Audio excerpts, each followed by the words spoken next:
Perhaps the most contentious relationship between a former minister and the incumbent is that of Minister for Infrastructure Phillip Pierre and former Communication and Works Minister Guy Joseph.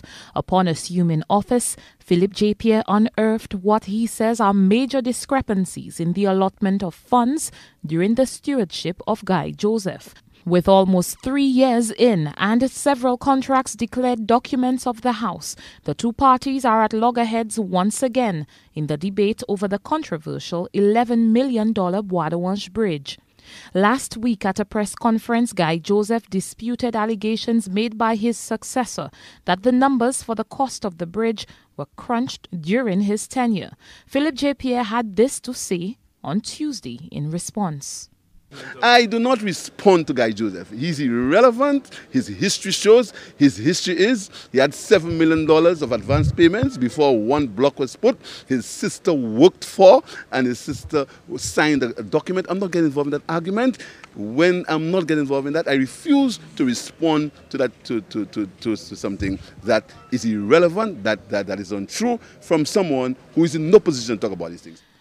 The Minister for Infrastructure, speaking outside Parliament Tuesday, refused to elaborate further on claims from the UWP camp. The minister alleges the debacle is the tip of the iceberg in a long list of profligacy during Guy Joseph's reign as Minister for Communication and Works. Joseph, however, believes that Pierre's refusal to validate the latest claims he made at a press conference last week is vindication.